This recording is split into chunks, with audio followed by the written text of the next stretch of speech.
Bye weeks for the Utes and Cougars. Aggies in action. They'll take on Boise State coming up on Saturday. You'll hear that game right here on The Zone. But speaking of Utah State and their new conference as of 2026, the Pac-12, they add Gonzaga to the mix as a non-football playing member. To help break it down, John Canzano. You read his stuff at johncanzano.com. He's on radio all over the place in Oregon as well. John, thanks for hanging out with us, man. We appreciate it. Hey, John. You bet. Never boring, right? I mean, just nutty times. Never a dull moment. How long has this been in the mix, and were you surprised that this actually got done, that the Pac-12 was able to pull this one off?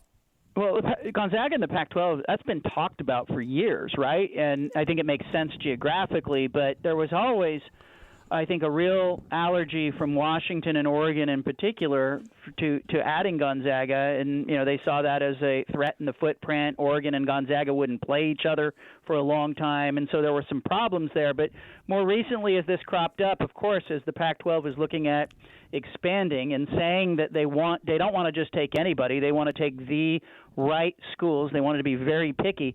Gonzaga surfaced as a serious candidate. The discussions have been ongoing. We've seen, a report a week or two ago that popped up, said it was a done deal. It wasn't, but they continued to talk. And it really, I think, after the Pac-12 kind of flirted around with UNLV and Memphis and Tulane and nothing came there, I think the focus of the conference turned toward trying to get a big win. And I think it is a big win to bring Gonzaga into the fold.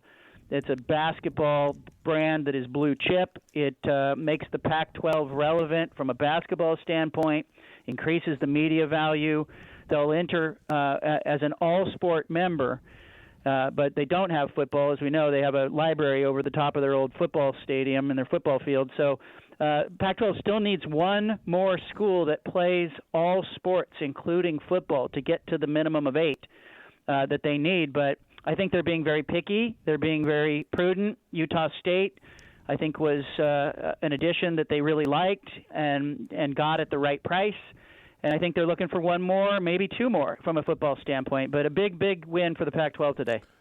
So, John, when this is all settled and this conference is compiled with what you currently know and maybe some of the projections that we've got to finish off this league, how will it be looked at in terms of competitive level, G5s, P5s, the upper tiers, the direct links into the college football playoffs? Like, give us what this conference is, how it's going to be perceived and looked at and handled.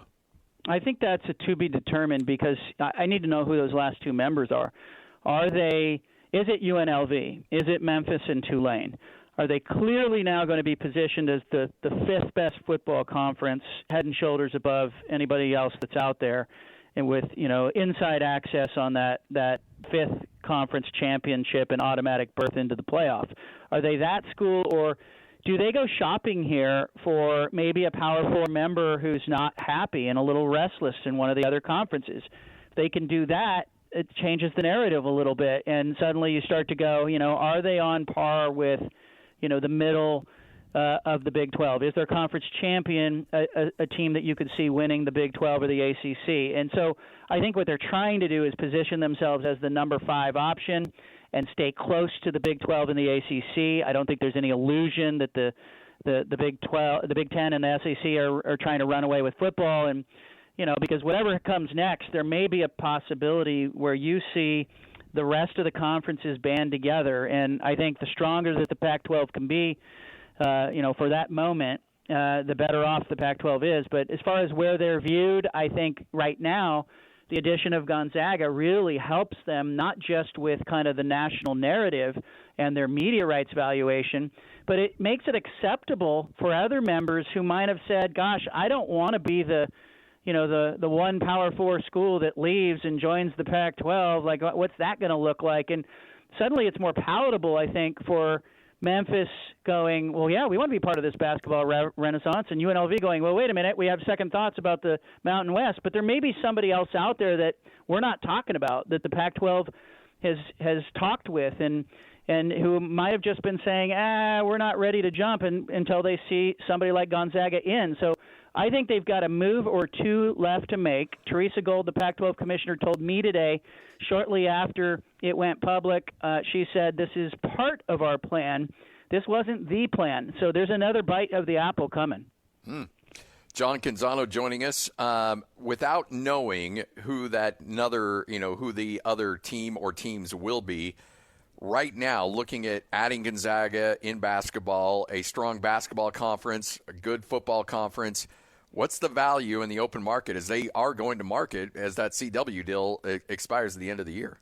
Yeah, anybody tells you they know that value is a farce. I mean, I was talking about this with my wife the other day. Like she was saying, you never were tuned into media rights and these negotiations and grants of rights. We never talked about this stuff on sports radio, or we never even wrote about it. And so now all of a sudden we've all become experts.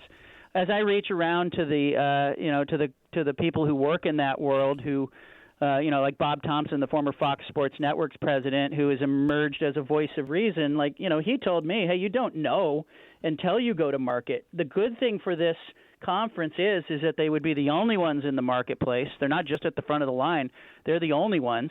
And so I think, you also have the idea that basketball is undervalued, and we've talked about the expansion of the NCAA tournament, and I do think it starts to make sense to bring Gonzaga in as a full member with all sports, full share, because you start to see that the potential for basketball revenue rising, and there's really more upside there than there is in the football world because of how tapped out football is with all the major brands and big schools being grabbed. So I think that, whatever Boise State and San Diego State and Fresno State and Colorado State saw was far more attractive to them than sitting tight for the next 5 years.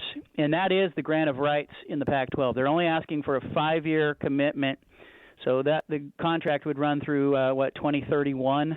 That's when the Big Ten and others will be beginning to go to market themselves, and I think we're going to see some consolidation in the autonomous four or Power Four conferences. So I'd be wary of anybody out there that is saying, here's the value, it's $10 million, it's $12 million, it's $15 million. But I can just tell you that I think that these members are confident that they've got now some brands in the room that the TV partners are going to be into.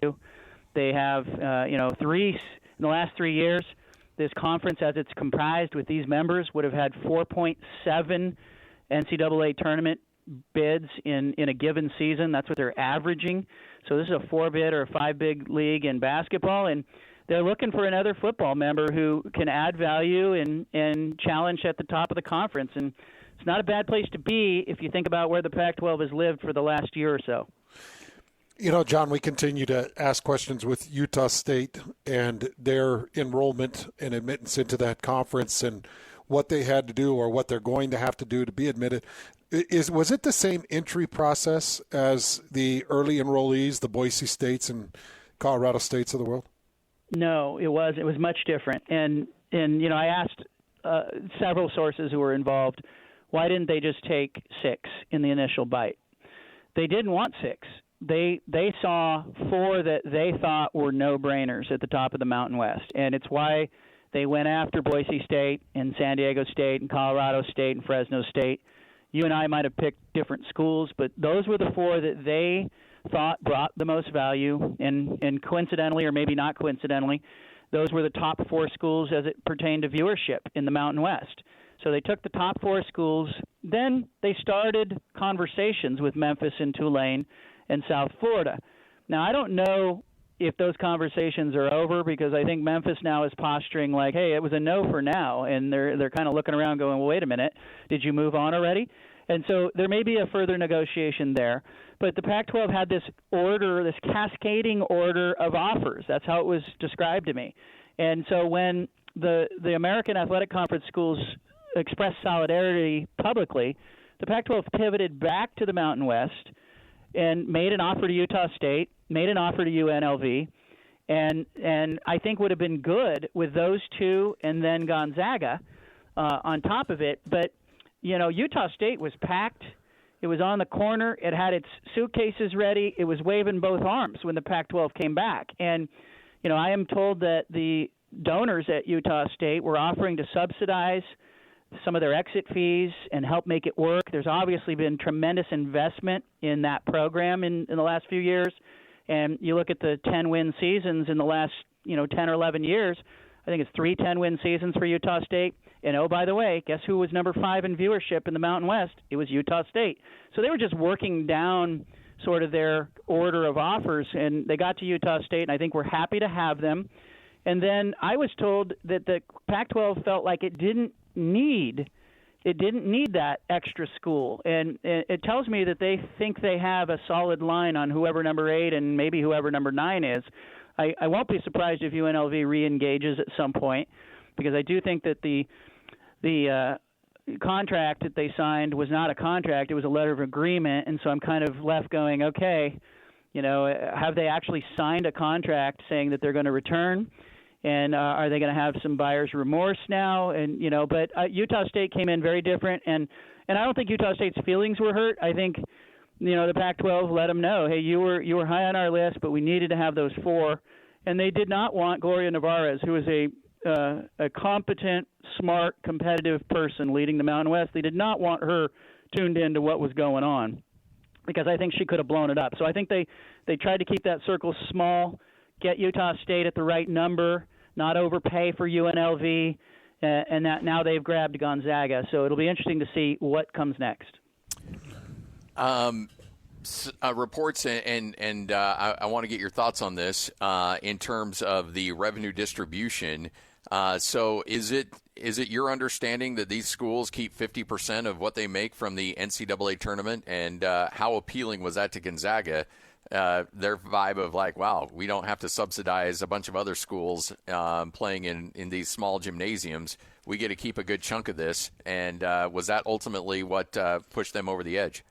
All I was told was that there was that revenue would be merit-based, right? And so I think it does support that, not just with NCAA tournament, but potential college football playoff berths. School like Boise State probably licking its chops at the idea that it wouldn't have to share that with Wyoming and Air Force and UNLV and New Mexico and San Jose State, right? If they make the playoff this year, they're going to have to do that. So I think that was definitely part of the pitch from the Pac-12 that, hey, if you are investing and you are winning, you're going to keep a larger share. I think some other conferences are doing that already as well. I think the Big 12 and the ACC have talked about that. I don't know the particulars on that because I'm not as into those conferences, but I think that kind of merit-based revenue distribution is going to be a thing in this new world, and it's another way in which the schools that win and the schools that invest are going to separate from the others. John, I wanted to just kind of shift gears a little bit and talk some about this college football movement that we're seeing to the 105 and the House versus NCAA that we've seen, and kind of the ever-changing landscape of what these rosters are going to look like and what colleges are going to look like.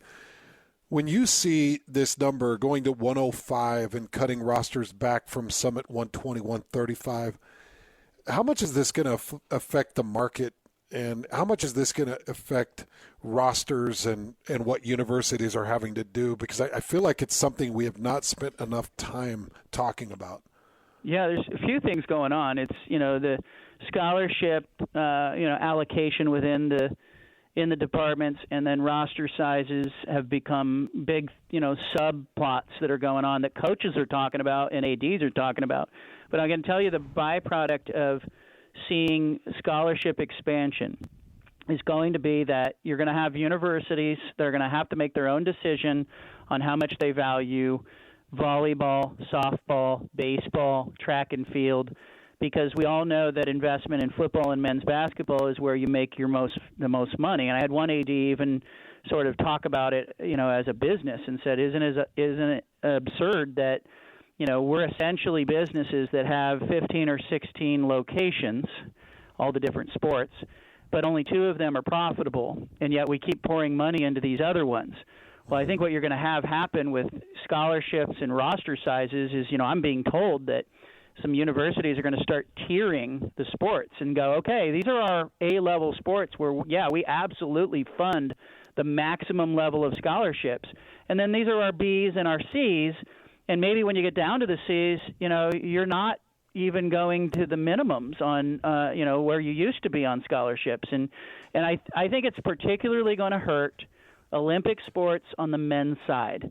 because there will still be Title IX requirements. You'll still have to invest at certain levels with women's sports. But men's sports, sort of on the Olympic side, I think are going to be the loser here. And I wonder how it affects the Olympics in 8 years or 12 years, because our Olympic development programs are the universities. And so I looked at all those Pac-12 athletes that went off in this last Olympics and, won like 90 medals. And so I'm going, well, where are the Olympic development programs going to be if you stop funding, men's volleyball and, baseball and track and field, and, if you're not going fully with your scholarship limits, or what's going to happen to those sports and to those athletes. But I think you're going to see some really hard decisions made. I asked one AD, would you cut sports? And they said, no, we won't cut, but we're going to tier it, which means that they're going to go, hey, we're just not going to invest as much in some of these other sports. And I think that's going to put a real emphasis on donor gift giving, the ability for you, if you love wrestling, to go out and give a gift and help fund wrestling and help fund a scholarship. You've seen some schools that are putting NIL taxes on tickets. Tennessee's doing that. They're adding a 10% premium next year to the tickets. If you buy a ticket, it's an additional 10% going towards their support of athletes. You may start to see a lot of this stuff being done creatively to try to help fund some of the other sports. But nobody's going to stop funding football. Nobody's going to stop funding men's basketball. It's the other stuff that I think is going to be under fire here. Well, John, we appreciate your time. Thanks for joining us on short notice. Crazy day as always. Never a dull moment in the world of college athletics. And thanks as always for hopping on with us. Great stuff, Yeah, John. you bet. I think it's exciting, and for Utah State fans who are part of your audience out there, I think they're excited. They're in a conference with Gonzaga now. I mean, Who would have thought? What comes next? College athletics has given us this in the last year. I know. Absolutely crazy. Absolutely crazy. Great stuff. John Canzano, go to johncanzano.com. He's got all the insight there. You can also catch him on radio stations all throughout the state of Oregon as well. Great radio host, great writer.